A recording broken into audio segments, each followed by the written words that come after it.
명을 넘어서면서 곧 우리나라보다 더 많아질 것 같습니다. 도쿄에서는 하루 확진자가 처음으로 200명을 넘어서면서 의료 붕괴 우려까지 나오고 있습니다. 도쿄에서 이민영 특파원입니다.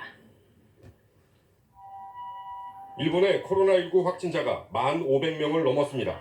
첫 환자가 보고된 지 석 달 만입니다. 최근엔 하루 500명 이상씩 확진자가 나오고 있는데 이런 추세라면 일본의 확진자 수가 오늘 한국을 추월할 걸로 보입니다. 도쿄의 확진자 급증이 제일 큰 영향을 미쳤습니다. 도쿄는 어제 하루 최다인 201명이 확진 판정을 받았습니다. 확진자가 200명 넘게 나온 건 처음입니다. 200人など超えてほしくないという思いでしたけれども、ついに200を超えてしまったかということで。 하지만 환자들이 의료진의 도움을 받는 게 쉽지는 않습니다. 병원들이 원내 감염 우려로 코로나19 의심 환자들을 거부하는 일이 속출하기 때문입니다. 의료시설이 가장 잘 갖춰진 도쿄에서 응급환자 거부 건수가 지난달에만 930건이 넘습니다. 이달 들어서도 지난 11일까지 830건에 이릅니다. 의료체계 붕괴를 우려하는 목소리가 점점 커지는 이유입니다. 아베 총리도 기자회견을 열어 의료체계 붕괴를 막아야 한다며 의료진 처우 향상책을 내놨습니다. 診療報酬を倍増するなど処遇の改善にもしっかりと取り組んでまいります。 일본 정부는 한국식 차량 탑승 검사, 이른바 드라이브 스루 검사도 할 수 있도록 허용했습니다. 도쿄에서 KBS 뉴스 이민영입니다. 트럼프 대통령의 경제 정상화 지침 이후 일부 주가 부분 정상화를 검토하기 시작했습니다. 또 특정 항바이러스제가 코로나19 치료에 효과가 있다는 연구 결과가 전해지면서 뉴욕 증시는 급등했습니다. 뉴욕에서 김철호 특파원입니다. 뉴욕 증시가 이틀 연속 상승했습니다. 다우존스 지수는 700포인트 넘게 올랐고 스탠더드 푸어스 지수와 나스닥도 강세를 보였습니다. 유럽 증시 역시 2에서 3% 급등했습니다. 코로나19 치료제 개발 가능성이 수면 위로 떠오른 것이 투자 심리에 영향을 줬습니다. 시카고 대학 연구팀이 미국 제약사 길리어드 사이언스의 항바이러스제를 환자 120여 명에게 투약한 결과 대부분의 환자가 퇴원했다고 한 의료 전문 매체가 보도했습니다. 길리어드 사이언스의 항바이러스제가 치료 효과를 보였다는 소식은 시장에 호재로 작용했습니다. 사회활동, 경제활동 재개에 동력을 불어넣을 수 있다는 기대감 때문입니다. 영국은 코로나19 백신 개발에 성공하면 바로 대량 생산을 할 수 있도록 하기 위해 태스크포스도 구성했습니다. 하지만 전문가들은 코로나19 확산 이후 생긴 생활 변화가 상당 기간 계속될 것으로 내다봤습니다. 백신이 나올 때까지 이른바 뉴노멀이 계속될 것이란 관측에 이어 코로나19 대유행이 지나가도 사람들이 곧바로 비행기를 타거나 공연장에 가지 않을 것이란 전망도 나왔습니다. 이런 가운데 미국의 지난달 경기 선행지수는 2월보다 6.7% 떨어져 60년 역사상 최대 낙폭을 기록했습니다. 뉴욕에서 KBS 뉴스 김철우입니다. 미국에 이어 프랑스 핵추진 항공모함에서도 승조원 1000여 명이 코로나19에 감염된 것으로 나타났습니다. 승조원 둘 중 한 명이 확진자인 건데 미국 항공모함 때보다 상황이 더 심각해 보입니다. 이 소식은 유광석 특파원이 전하겠습니다. 프랑스 국방부의 유일한 핵추진 항공모함인 샤를 드고라. 승조원 2,300명 가운데 지금까지 2,010명이 검사를 받았는데 1,081명이 양성 판정을 받았습니다. 전체 대원의 절반에 가까운 숫자입니다. 감염자 중 545명이 기침과 발열 등의 증세를 보이고 있고 이 가운데 24명은 상태가 좋지 않아 해군병원에 입원했습니다. Concernant la santé de nos marins, ce sont actuellement la vingtaine de marins qui sont à l'hôpital d'instruction des armées à Sainte-Anne, près de Toulon. Et nous avons également un marin qui est toujours en réanimation. 샤를 드고람은 나토 연합훈련을 위해 북대서양에서 임무를 수행하던 중 이달 초 의심 환자가 나오기 시작하자 작전을 중단하고 12일 프랑스 남부에 있는 기지로 복귀했습니다. 프랑스 국방부는 바이러스가 어떻게 확산되기 시작했는지, 초동 대처가 적절했는지, 함장의 작전 중단 요구를 해군 상층부가 묵살했다는 의혹이 사실인지 등을 조사하고 있습니다. 항공모함에서의 집단 감염은 샤를 드고람이 두 번째입니다. 앞서 미국의 핵항모 시워드워 루스벨트함에서 환자가 발생해 14일까지 589명이 감염된 것으로 확인됐습니다. 루스벨트함의 승조원이 4,800명으로 샤를 드골의 2배인 점을 감안하면 샤를 드골함의 상황이 훨씬 심각함을 알 수 있습니다. KBS 뉴스 유광석입니다. 북한이 지난해 핵 활동을 계속하고 생물 무기도 보유하고 있다는 미 국무부의 보고서가 공개됐습니다. 유엔도 북한이 다양한 제재 회피 수법을 활용해서 대북 제재 결의를 위반했다고 지적했습니다. 서지영 특파원입니다. 미 국무부가 최근 의회에 제출한 군비 통제 관련 보고서입니다. 보고서에서 북한이 핵 미사일 활동을 지난해에도 계속하고 있다며 핵 확산 금지 조약 NPT 관련 조항을 위반했다고 밝혔습니다. 또 2005년 육자회담 공동성명에서 모든 핵무기와 현존하는 핵 프로그램을 포기하고 국제기구에 복귀하겠다고 밝혔지만 약속을 준수하지 않았다고 지적했습니다. 2006년 이후 북한의 핵실험이 6차례 이뤄졌던 것을 지적한 것으로 해석됩니다.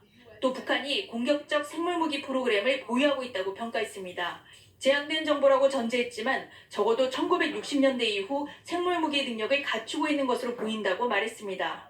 다만 요약본에선 북한이 생물무기를 얼마나 보유하고 있는지 구체적 근거를 제시하진 않았습니다. 앞서 북한은 2017년 12월 외무성 담화를 통해 생물무기 개발과 생산, 저장과 보유를 반대하는 입장을 일관되게 견지하고 있다고 주장한 바 있습니다. 같은 날 외신을 통해 공개된 유엔 안보리사나 대북 제재의 보고서도 유사한 결론을 내렸습니다. 영변 경수로 건설 활동 지속과 평산의 우라늄 공장 가동 등을 근거로 북한이 대북 제재를 위반하고 있다고 보고서는 설명했습니다. 보고서에선 지난해 5월과 11월 사이 13차례에 걸쳐 신형 단거리 탄도미사일과 잠수함 발사 탄도미사일을 포함해 최소 25발의 미사일을 발사했다고 밝혔습니다. 대북제재위는 또 대형 바지선으로 중국까지 석탄을 실어 나르는 장면도 위성사진에 포착되는 등 북한의 제재 위반 수위도 갈수록 대단해지고 있다고 전했습니다. 버지니아에서 KBS 뉴스 서지영입니다. 180석의 슈퍼여당이 된 민주당은 총선 승리에 대한 자축보다는 코로나19로 인한 경제 충격에 총력을 다해 대비하는 게 우선이라고 강조했습니다. 긴급 재난지원금을 전 국민에게 지원한다는 공약도 자신했는데 일단 20일에 있을 2차 추경시장 연설을 위한 본회의에 합의했습니다. 정유진 기자입니다. 총선을 마무리하며 현충원을 찾은 민주당. 이해찬 대표는 방명록에 나라다운 나라를 이라고 적었습니다. 민주당 지도부, 선대위 해단식에서는 180석 슈퍼여당의 책임을 무엇보다 강조했습니다. 국민을 코로나19 경제전쟁에 서막이 올랐다. 고통이 막 시작됐다면서 국회에 총력 지원을 강조했습니다. 고용지표는 어쩌면 깊은 고통의 서막일지 모르겠다. 비상한 결단이 항상 요구받을 것입니다. 선거 과정에서 여야가 앞다퉈 공약한 국민 100% 긴급 재난지원금 지급도 하루가 급하다고 있습니다. 다만 독주 우려를 의식한 듯 국민의 뜻을 모으고 야당 협조도 얻어야 한다고 자세를 낮췄습니다. 지금은 정치권이 긴급하게 움직여야 할 비상한 시간입니다. 여야가 하루라도 빨리 만날 수 있기를 바랍니다. 통합당은 나라 빚은 안 된다며 국채 발행에 반대하고 기재부는 하위 70% 지급 입장을 유지하는 상황.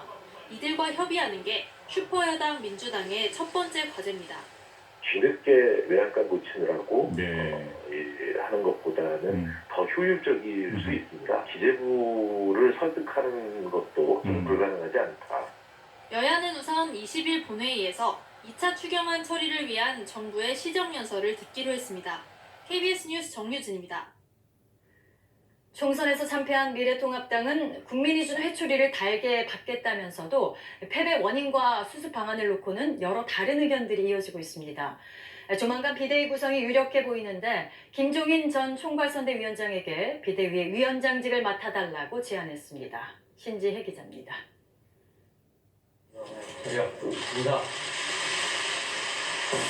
고개 숙인 미래통합당. 선대위 해단식에 황교안, 김종인 전 총괄선대위원장은 불참했습니다. 재창당에 불응하는 당 쇄신 작업에 내전하겠습니다. 거대한 오판을 했다. 막말 파동 탓이 컸다. 황교안 대표가 또는 공천이 문제였다. 패배 원인을 두고 비판적 목소리가 쏟아졌는데 김형호 전 공천관리위원장은 죄인의 심정이며 가슴이 찢어진다고 밝혔습니다. 비공개 최고위원회의에선 8월 전당대회를 앞당기자는 의견도 나왔습니다. 전당대회를 치러서 위기상을 극복해야 되기 때문에. 그러나 비상대책위 구성에 무게가 더 실리는 분위기입니다. 심재철 당대표 권한대행이 곧장 김종인 전 총괄 선대위원장을 찾아가 비대위원장직을 제안했고 중진 의원 일부와 홍준표 전 대표 등도 김종인 비대위 체제를 지지했습니다. 김 전 위원장 측은 당내 의견 합치가 먼저다. 조기 전당대회 의견도 나오는데 어떻게 쇄신할 수 있겠냐고 했습니다. 변화를 시켜볼 수 있을까 했는데 그게 변화하지 않은 결과가 그대로 반영됐다고 생각합니다. 국민의당 안철수 대표와 함께 당을 개혁하면 된다는 의견도 나오는 상황. 국민의당 권은희 의원은 두 당은 본질적인 차이가 있다며 일축했습니다. KBS 뉴스 신지혜입니다. 이번 선거 결과를 살펴보면 유권자들 중에서 가장 많은 비율을 차지하는 50대가 승부를 갈랐던 것으로 나타났습니다. 민심의 바로미터가 된 50대의 표심, 장혁진 기자가 분석했습니다. 이번 총선 지역구 투표 정당별 득표율, KBS 출구조사의 연령대별 투표 결과와 비교해봤습니다. 30, 40대의 민주당 투표 성향이 가장 높은데 50대 49.1%로 실제 민주당 득표율과 가장 비슷합니다. 50대가 민심의 바로미터가 된 건데 60대보다는 40대에 더 가깝고 20대와 가장 유사합니다. 한때 보수표로 분류되던 50대가 변한 겁니다. 2012년 18대 대선 출구조사 결과와 비교하면 변화를 확실히 알 수 있습니다. 당시 40대는 문재인 후보에 더 표를 줬는데 이 40대가 이제 50대가 된 겁니다. 현재 50대는 특정 정당을 무조건 찍는다는 것도 없고 과거에는 이제 뭐 정당들을 많이 보고 이제 선택을 했는데 이제는 뭐 시절이 많이 바뀌었고 좀 더 좋은 정책 또는 잘 살 수 있는 정책을 어떤 정당에서 피느냐에 대한 지역주의에서도 상대적으로 자유롭습니다. 따라 살림 잘해주는 사람 보면 되지 왜 어느 지역을 왜 따지고 있냐 어느 고향이 어디냐고 왜 따지냐고. 이른바 운동권 세대로 이념적으로는 여권에 우호적이지만 부모와 자식을 부양하며 민생, 경제 문제에는 보수적입니다. 여기에 유권자 중 5명 중 1명일 정도로 인구 비중이 높습니다. 두 가지의 성격들이 다 녹아져 있는 세대라고 말씀드릴 수 있겠고요. 어디를 표심이 옮기냐에 따라서 최종적인 선거에 당락에 영향을 미칠 수 있는 핵심적인 세대 역할을 하죠. 50대, 시간이 가면 60대로 넘어갈 텐데 50대와 60대, 갈수록 진보 성향이 될 수 있습니다. 이념 지형이 그러니까 50대 이상은 보수고 30, 40대는 진보다 이렇게 우리가 구분을 많이 했는데 이념 지형 자체가 이제 바뀐 거죠. 2년 뒤 대선엔 50대, 더 젊어질 수 있습니다. 보수와 진보 사이에서 50대의 선택, 전체 정치 지형을 뒤흔들고 있습니다.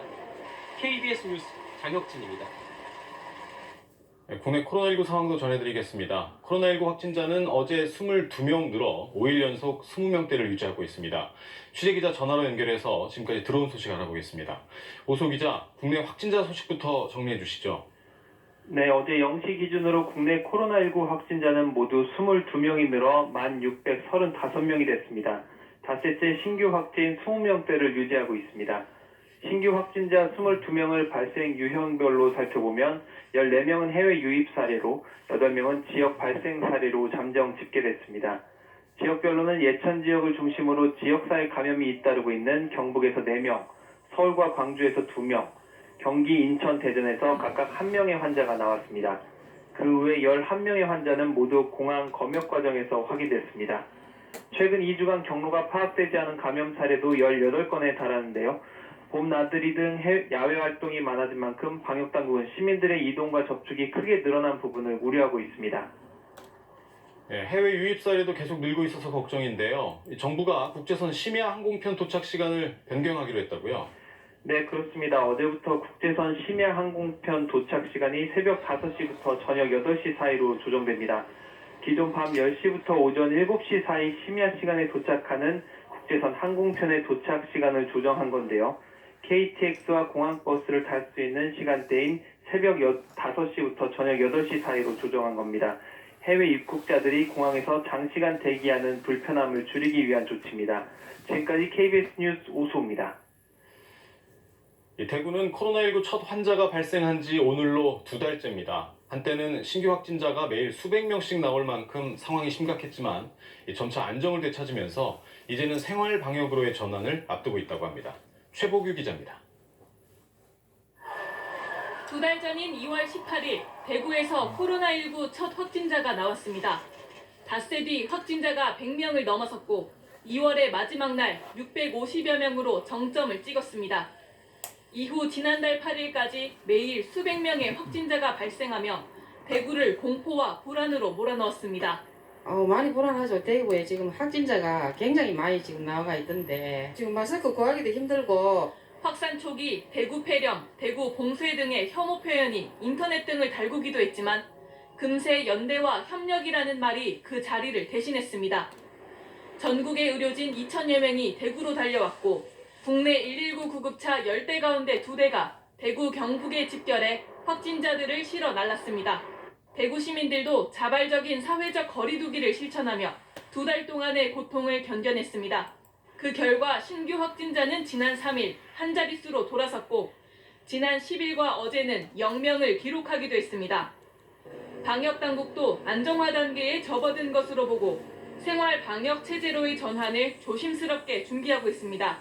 말을 줄인다든가 아니면 개인 접시를 쓴다든가 이런 일상에서 실천할 수 있는 수준의 어떤 생활 수칙들이 필요하다는 거죠. 전문가들이 안을 내고 또 시민들이 수용할 수준을 찾아가는 시민들의 협조와 전국적인 연대의 힘으로 대구가 진정한 봄을 맞이할 준비를 하고 있습니다. KBS 뉴스 최복입니다. 훔친 승용차를 몰던 10대 중학생 3명이 경찰 추적을 피해 도망치다 사고를 냈습니다. 또 부산의 한 아파트 단지에선 전기 공급이 끊기면서 시민들 불편이 이어졌습니다. 사건 사고 소식 김민철 기자입니다. 전봇대가 엿가락처럼 휘어져 있고 길바닥엔 차량 잔해들이 널브러져 있습니다. 어제 저녁 5시쯤 경기도 용인에서 14살 A군 등 10대 3명이 탄 승용차가 신호를 위반한 채 달리다 SUV 차량과 전봇대를 들이받았습니다. 해당 승용차는 이들이 이틀 전 훔쳤다가 수배된 차량으로 경찰의 추적을 받자 3km가량 도망치다 사고를 낸 겁니다. 경찰차 따라오고 도저하면서 여기서 신호가 걸리니까 신호 위반하고 그냥 가려고 그러다가 저기서 나오는 차가 있잖아요. 그러니까 그 차를 받고 전보사한테 그대로 그냥 꽂은 거니까. 이 사고로 동승자 1명이 다쳐 병원으로 옮겨졌지만 운전자 A군 등 2명은 달아났습니다. 운전자가 그 조절을 했고요. 그 친구는 아직 못 잡았고요. 그다음에 뒤에 탔던 한 명은 그 현장에서 근처에서 잡았어요. 경찰은 A군의 행방을 쫓는 한편 도주하다 잡힌 동승자를 상대로 사고 경위를 조사하고 있습니다. 아파트 단지 전체가 깜깜한 어둠에 잠겼습니다. 어젯밤 10시쯤 부산시 기장군 정관 신도시에서 아파트 단지 2만 6천여 가구의 전기 공급이 20여 분가량 끊겼습니다. 이 사고로 4건의 엘리베이터 갇힘 사고가 발생해 구조대원이 긴급 출동했고 입주민들도 큰 불편을 겪었습니다. 해당 지역 전력공급업체는 예비 변압기를 교체하면서 소프트웨어 프로그램의 오류로 정전이 발생했다고 밝혔습니다. 경북지방경찰청은 어제 경기도 수원의 전투비행단에서 복무 중인 공군 병장 A씨에 대해 압수수색을 진행했다고 밝혔습니다. A씨는 텔레그램 엠번방에 올라온 성착취물을 소지해 아동 청소년의 성보호에 관한 법률을 위반한 혐의를 받고 있습니다. 경찰은 A씨의 휴대전화를 확보해 관련 내용을 분석 중입니다. KBS 뉴스 김민철입니다. 코로나19로 인한 고용 충격이 통계로도 확인되고 있습니다. 지난달에 취업자 숫자가 2009년 세계 금융위기 때 이후에 가장 큰 폭으로 줄었습니다. 또 실직까지 가지는 않았지만 일을 쉬고 있는 일시 휴직자도 120만 명 넘게 늘어서 사상 최대로 증가했습니다. 장덕수 기자입니다. 서울의 한 고용센터. 궂은 날씨에도 실업급여를 신청하는 이들이 끊이지 않습니다. 통합토크에서 일을 했었는데 코로나 때문에 문을 닫아야 한다고 제재가 와가지고 못하게 됐어요. 콜센터 코로나로 인하여 영업이 이제 저조에 주니까 차곡차곡 이제 촉탁 찍고 들어요. 실제로 지난달 취업자 수는 1년 전보다 20만 명 가까이 줄었습니다. 취업자 수 감소는 10년여 만에 처음, 감소폭은 금융위기 때인 2009년 5월 이후 최대입니다. 특히 코로나19 영향이 컸던 도소매업과 숙박 음식점업, 교육 서비스업 모두 10만 명 이상 일자리가 사라졌습니다. 임시 근로자는 42만 명, 일용 근로자는 17만 명 넘게 줄어드는 등 고용 취약계층은 타격이 더욱 컸습니다. 직원 그만두고 이제 뭐 어머님이 와서 도와주시는 가게들도 있고 직원 쓰다가 점점 안 돼서 이제 뭐 한두 명 이제는 사장님들이 다 일하고 있죠. 취업자 수는 60대를 제외한 전 연령에서 줄었고 고용률도 떨어졌습니다. 특히 눈에 띄는 건 고용 사정이 악화되면 실업자가 될 수 있는 일시휴직자의 급증입니다. 1년 전보다 126만 명 늘어 160만 명을 넘어서며 통계 작성 이후 가장 많았습니다. 확진자는 줄어들긴 했는데 경제활동을 원래대로 할 수 있을지도 굉장히 애매모호하고요. 더 안 좋아질 확률은 굉장히 높고요. 회복 가능성이 상당히 있다고 보는 게 맞는 것 같아요. 때문에 고용시장의 충격은 당분간 지속될 것으로 보입니다. KBS 뉴스 장덕수입니다. 네, 무엇보다도 문제는 신규 채용도 미뤄지고 일할 곳 자체가 줄어들면서 원치 않아도 취업을 포기하게 되는 경우가 크게 늘고 있다는 겁니다. 정부는 고용 상황이 엄중하다며 다음 주에 종합적인 대책을 내놓겠다고 예고했습니다. 계속해서 박예원 기자입니다. 항공업계 취업을 준비해온 28살 김모 씨. 올봄은 아예 취업 기회조차 사라져 힘든 시기를 보내고 있습니다. 채용 근데 밀리고 자격증 준비하던 게 밀려서 그냥 잠깐 연기되고 다시 원상복구 될 거라 생각했는데 생각보다 기간이 길어지더라고요. 2달 전만 해도 학원에서 영어를 가르치던 40대 신모 씨는 전업주부가 됐습니다. 코로나19로 일자리가 사라진 데다 6살 아들을 맡길 때도 마땅치 않아서입니다. 아이가 갈 곳이 없기 때문에 하기가 힘들고 일단은 그냥 아껴서 쓰면서 백신이 개발되기 전까지는 아마 힘들지 않을까. 이처럼 능력은 있지만 상황 때문에 일을 못하는 사람이 늘면서 비경제 활동 인구는 지난달 51만 명 넘게 증가해 1,700만 명에 육박했습니다. 11년 만에 가장 큰 증가폭입니다. 그중에서도 상태가 쉬었음, 즉 구직 대기 중인 이들이 36만 명 넘게 늘었는데 이 가운데 3분의 1 정도가 20대입니다. 코로나19로 각종 채용 일정이 계속 미뤄지면서 청년층 구직 활동 자체가 멈춘 겁니다. 비경제 활동 인구가 급증한 것은 고용률이나 취업자 수에 드러난 것보다 고용시장 상황이 더 얼어붙었다는 것을 의미합니다. 감염병 우려 등으로 노동 수요와 공급이 동시에 줄어들면서 경제활동 인구 자체도 감소했습니다. 정부는 이 같은 엄중한 상황에 다음 주 초 고용 유지, 실업, 일자리 창출, 사각지대 근로자 생활 안정 대책 등을 포함한 고용 대책을 내놓기로 했습니다. KBS 뉴스 박예원입니다. 지난해 급등을 거듭하던 부동산 시장이 정부의 강력한 규제에 코로나19 영향까지 겹치면서 최근에는 안정세로 돌아섰습니다. 총선에서 여당이 압승하면서 고강도 규제는 계속될 것으로 보이는 가운데 12.16 부동산 대책 후속 조치인 종부세 인상과 전셋값 안정을 위한 향후 입법 과정이 관심입니다. 이슬기 기자가 취재했습니다. 재건축을 추진 중인 서울 강남의 한 아파트입니다. 141제곱미터 기준으로 지난해 11월 32억 원을 넘었던 매매가는 최근 3억 원 정도 떨어졌습니다. 조금 빠진 거는 사실입니다. 비율 규제가 크죠. 대출이 맞추면서 그게 크다고 봐야죠. 현 정부 들어 올해 초까지 19번에 걸친 고강도 부동산 대책이 나온 데다 코로나19 여파가 맞물리면서 서울 부동산 시장은 내림세로 돌아섰습니다. 그러나 임대 시장은 여전히 불안합니다. 지난달 서울 전세가격 지수는 100.7을 기록해 2003년 조사 이후 최고치를 기록했습니다. 총선에서 여당이 압승한 만큼 전월세 서민주거 안정을 위한 정책에도 탄력이 붙을 것으로 보입니다. 특히 첫 임대계약 2년이 끝나도 2년 더 살 수 있도록 임차인에게 갱신 청구권을 보장하고 임대료 상승을 5%로 제한하는 법안이 20대 국회에 제출된 상황. 다만 집주인의 재산권을 침해하고 초기 임대료 상승을 부추길 수 있다는 우려가 정부와 여당의 고민입니다.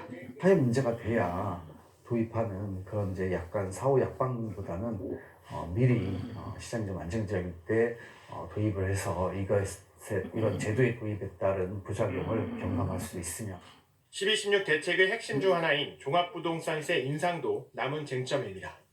법안은 집값에 따라 1주택자는 최대 0.3%포인트, 다주택자는 최대 0.8%포인트까지 세율을 올리고 세부담 상한도 높이도록 했습니다. 하지만 선거 과정에서 1주택자의 종부세 부담을 덜어주자는 주장이 나와 향후 결론이 주목됩니다.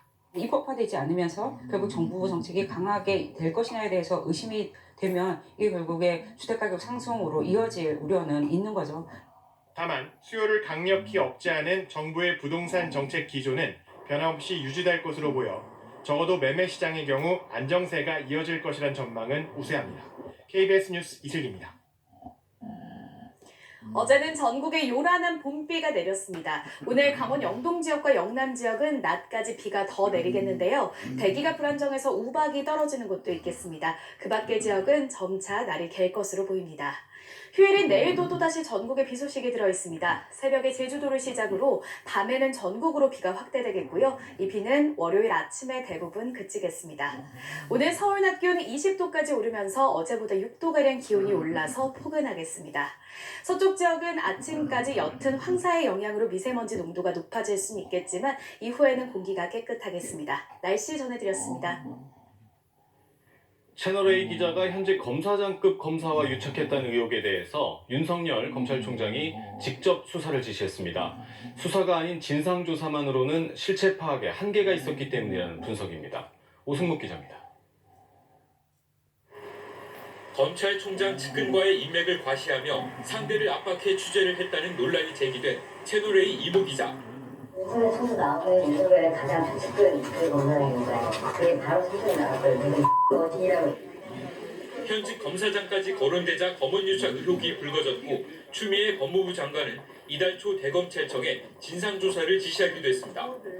이와 관련 진상조사를 담당한 대검 인권부장의 중간조사 결과를 보고받은 윤석열 검찰총장이 결국 직접 수사를 결정했습니다.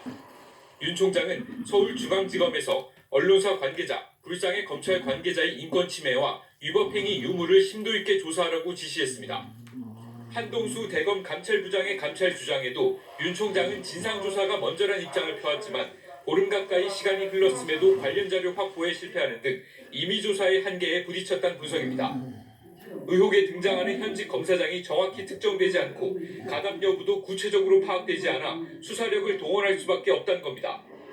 중앙지검의 수사 상황에 따라 대검 감찰까지 동시에 진행할 수 있는 것으로 알려졌습니다. 검찰의 수사가 본격 개시되면 고발된 채널A 기자를 시작으로 현직 검사장을 특정하기 위한 조사부터 착수할 것으로 보입니다. KBS 뉴스 오승목입니다. 가사도우미와 비서에게 성폭력을 행사한 혐의로 재판을 받아온 김준기 전 DB그룹 회장이 1심에서 집행유예를 선고받았습니다. 재판부는 혐의 모두를 유죄로 판단했지만 피해자와 합의했다는 이유 등으로 실형을 선고하지는 않았습니다. 최유경 기자입니다. 자신의 가사도우미를 수차례 성폭행하고 비서를 상습 성추행한 혐의를 받던 김준기 전 DB그룹 회장. 2017년 미국으로 도피했다가 높아지는 비난 여론 속에 2년여 만에야 귀국했습니다. 정말 죄송스럽고 송구스럽게 생각합니다. 결국 지난해 11월 구속 상태로 재판에 넘겨졌는데 재판부는 김 전 회장의 혐의를 모두 유죄로 보고 징역 2년 6개월에 집행유예 4년을 선고했습니다. 피해자들과 연인처럼 가까운 사이였고 성관계나 신체 접촉도 동의한 걸로 믿었다는 주장을 일절 받아들이지 않았습니다. 재판부는 피해자들의 진술이 일관되고 구체적인 데다 진료 기록이나 녹취록 등 증거도 확보됐다고 밝혔습니다. 또 그룹 총수의 지위에 있음에도 그 책무를 망각했다며 지시에 순종해야 했던 피해자들의 사정을 악용했다고 지적했습니다. 위력에 의한 성범죄라는 겁니다. 그러면서도 피해자들과 합의했다며 실형을 선고하지는 않았습니다. 재판부는 피해자들이 김 전 회장의 처벌을 원치 않는 점과 5개월 넘는 구속기간 등을 참작했다고 설명했습니다. 적정 수준이 무엇인가는 고민해야 되는 게 자칫 범죄자가 돈으로 낮은 처벌을 서는 결과가 되고 국가사법권의 발동을 피해자 개인에 의해 좌지우지되는 집행유예를 예상한 듯 구치소에서 미리 짐을 싸온 김 전 회장은 선고 이후 바로 석방됐는데 법원의 유죄 판단에 대한 입장을 묻는 질문에는 굳게 입을 닫았습니다. KBS 뉴스 최경입니다. 초등학교 저학년을 제외한 대부분 학교에서 온라인 원격 수업이 진행 중입니다. 그런데 이 온라인 수업을 듣지도 않고 들은 것처럼 조작하는 방법이 학생들 사이에 퍼지고 있다고 합니다. 김용준 기자입니다. 한 중학생이 EBS 온라인 클래스에 접속한 화면입니다. 수학 강의를 들어야 하는 시간, 진행률은 아직 38%입니다. 100%를 채워야 출석과 수업 이수가 인정됩니다. 그러나 학생이 창을 띄워 몇 글자를 입력한 뒤 동영상을 닫았더니 38%던 학습 진도율이 이내 완료로 바뀝니다. 원래 37분짜리 동영상이지만 특정 명령어 하나 입력했더니 바로 학습을 끝낸 것으로 처리된 겁니다. 정보 같은 게 올라와 있었고요. 그거를 가서 한번 참고해서 한번 해봤는데 실제로 되더라고요. 이거 하고 게임을 하러 간다. 떨어질 수밖에 없죠. 이런 사람들이 있기에 내 등급은 올라가준다. 이런 걸로 많이 얘기하더라고요. 실제로 한 SNS에는 EBS 강의 안 듣고 학습 완료하는 법이라는 글이 올라왔고 10,000명이 넘는 사람들이 추천했습니다. 일본 사람들은 감사하다, 이제 마음 놓고 게임을 하겠다 등의 댓글을 남겼습니다.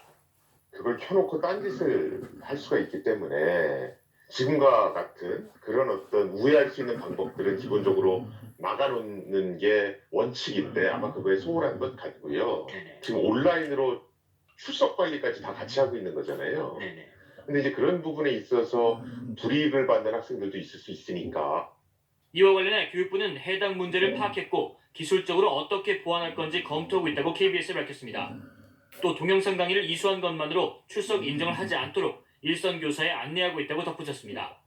교육당국은 지난해에도 수능 직후 비슷한 방법으로 수능 성적표가 사전 유출되는 사상 초유의를 겪고 사과한 바 있습니다.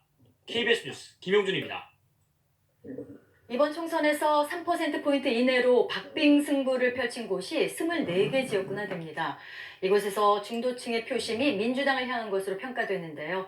언제든 바뀔 수 있는 이 중도 표심을 의식해서 민주당 지도부는 연일 낮은 자세를 강조하고 있습니다. 이해찬 대표는 과거 열린우리당 얘기까지 꺼냈습니다. 어떤 맥락인지 조태훈 기자가 전합니다. 앞선 뒤 선거기구 해단식 자축 대신 무거운 이야기가 나왔습니다.